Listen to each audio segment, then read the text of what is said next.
तर विमान अपघात होण्याआधीचा अजित पवारांचा शेवटचा फोन कॉल समोर आलाय। अपघातापूर्वी अजित पवारांनी 8:37 शेवटचा फोन केला होता।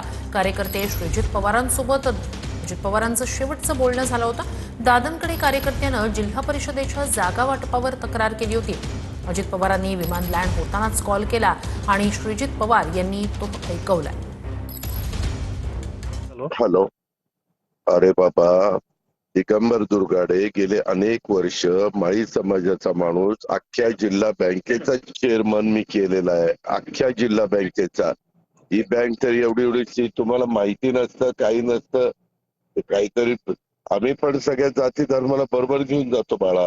आहे दादा, म्हणजे मला जे वाटलं ते मी तुमच्यासाठी नाही सांगितलं, मान्य फक्त आहे, मला काहीच नाही। परंतु त्याच्या तसं नाही।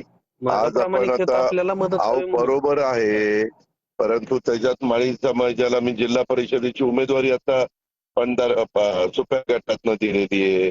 ओके. तिथं ओबीसीचं रिझर्वेशन होतं, बाकीच्यांनी दिलं नाही, इतर पक्षांनी दुसरेच दिलेले आहे। अशा पद्धतीनं आपण केलेलं आहे। चालेल दादा, तुम्हाला जो योग्य वाटतोय तो निर्णय अंतिम दादा।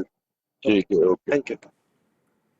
तर विलिनीकरणाच्या चर्चेत फडणवीस कुठेच नव्हते असं पवारांनी म्हटलंय। फडणवीसांना विलिनीकरणावर बोलण्याचा अधिकार काय मला माहिती नाही।